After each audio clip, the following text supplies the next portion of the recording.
Latihan khusus untuk pemain timnas Indonesia U20 yang tak bermain di klub. Serangan balik Sintayong Liga 1 berjalan karena keperluan timnas Indonesia.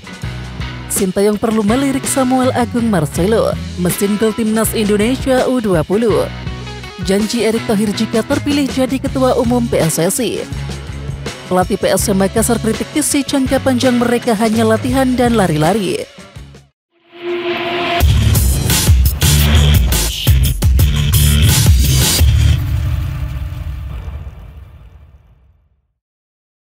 Calon Ketua Umum PSSI Erick Thohir membeberkan beberapa program yang akan dijalankan jika terpilih menjadi orang nomor 1 di PSSI.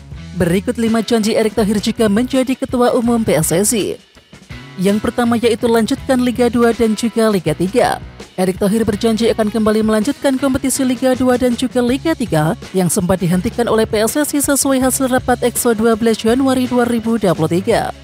Kemudian yang kedua yaitu kejar ketertinggalan dari negara lain. Erick Thohir juga berjanji siap membawa sepak bola Indonesia mengejar ketertinggalan dari negara-negara lain. Yang ketiga penggunaan VAR di Liga 1. Erick Thohir juga menargetkan kompetisi sepak bola Indonesia menggunakan teknologi video assistant referee atau VAR. Hal itu disebut Erick Thohir bisa membantu wasit dan juga meningkatkan kualitas sepak bola Indonesia. Yang keempat benahi kualitas wasit. Jangan kita menuduh wasit tapi kehidupannya tidak ada. Akhirnya mudah untuk diintervensi, ujar Erick Thohir. Dan yang kelima yaitu membangun training center timnas Indonesia. Erick Thohir juga menyinggung pembangunan training center timnas Indonesia yang terus-menerus menjadi sorotan. Erick Thohir menargetkan tempat khusus latihan timnas Indonesia akan rampung dalam 1 tahun kepemimpinannya sebagai Ketua Umum PSSI. Pekan ini Sintayong menempa para pemain dengan sesi latihan berat. Bahkan untuk pemain yang tidak mendapatkan bermain di klubnya digembleng sebanyak 4 kali latihan dalam sehari. Semua pemain latihan 2 kali sehari. Akan tetapi, bagi pemain yang tidak dapat menit bermain di Liga harus latihan 4 kali sehari. Ujar Sintayong dikutip dari situs resmi PSSI. Beratnya lagi, skuad Garuda Nusantara juga berlatih di siang hari ketika panas matahari menyengat. Menurut Sintayong hal itu dilakukan agar pemain lebih kuat. Panas harus dilawan, pemain harus bisa beradaptasi dengan cuaca yang ada, entah panas atau dingin, ujar pelatih berusia 52 tahun tersebut. Indra Safri merasa tidak khawatir sentuhannya akan hilang setelah sekitar 3 tahun menepi dalam melatih tim. Terakhir kali Indra Safri menangani timnas U22 Indonesia di SEA Games 2019 Filipina. Setelah ajang itu, Indra Safri mengemban jabatan sebagai Direktur Teknik PSSI terhitung sejak Februari 2020. Sementara itu, Indra Safri mengisyaratkan sangat antusias kembali turun gunung. Biasa saja, kan memang pekerjaan saya melatih, tutur pria berusia 60 tahun tersebut. Mengenai strategi pembentukan timnas U23 Indonesia, Indra Safri belum mau berkomentar banyak. Dia akan memberikan keterangan detail setelah Kongres Luar Biasa atau KLB PSSI yang berlangsung pada 16 Februari 2023. Pelatih timnas U20 Indonesia Sintayong angkat bicara terkait beberapa pemain yang belum dilepas untuk isi skuad Garuda Nusantara. Pasalnya, Liga 1 berjalan karena kebutuhan timnas Indonesia.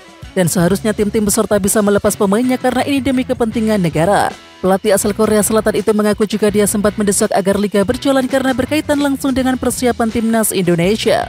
Dengan syarat itu bergulir Liga 1 ini.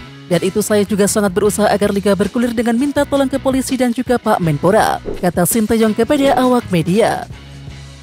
Pelatih timnas Indonesia U20 Sintayong disarankan untuk menjajal kemampuan striker yang kini berkarir di Liga Norwegia, yakni Samuel Agung Marcelo Silalahi untuk Piala Asia U20 2023. Samuel Agung belakangan ini memang tengah menjadi buah bibir di media sosial. Dia pun juga tengah meniti karirnya di Liga Norwegia bersama Godset2, klub yang berkompetisi di kasta ketiga. Samuel Agung punya cukup kualitas untuk mengisi lini serang, karena selain mampu menempati posisi sebagai penyerang, Samuel Agung juga bisa ditempatkan sebagai gelandang serang.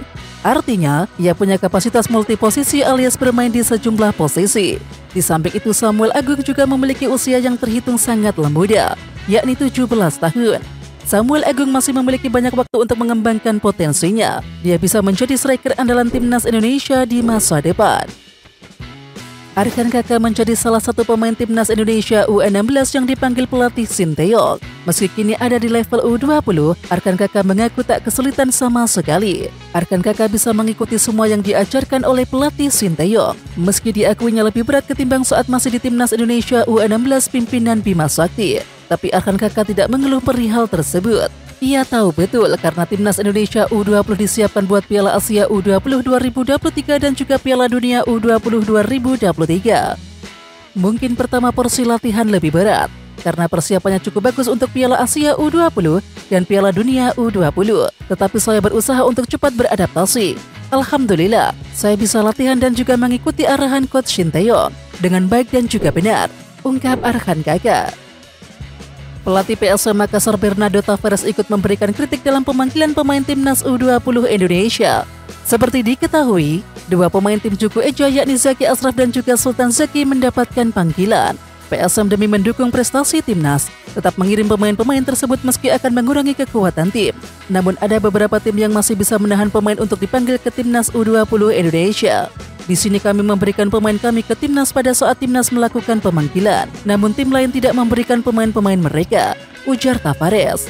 Tavares melihat jika pemanggilan pemain ke timnas untuk jangka panjang juga berpengaruh kepada tim. Pasalnya, mereka akan memiliki menit bermain yang minim dengan tim.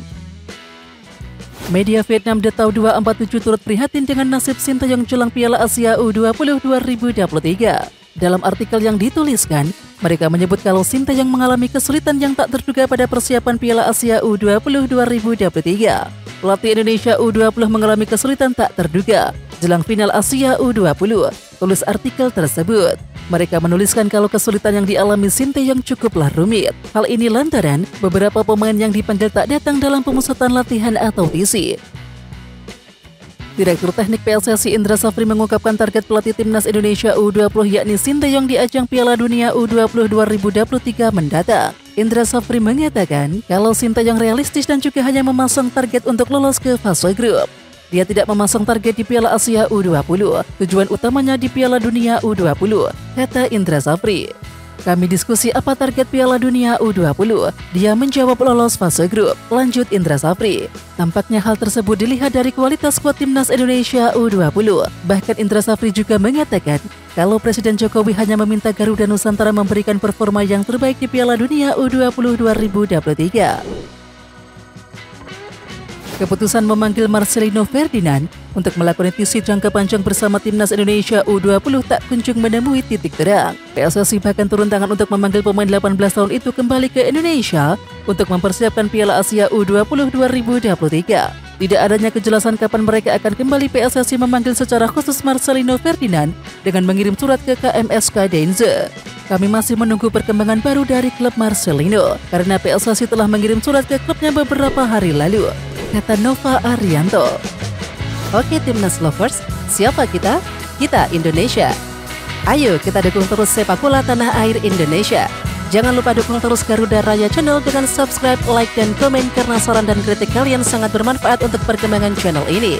Tungguin video selanjutnya dari Garuda Raya Channel. Salam olahraga.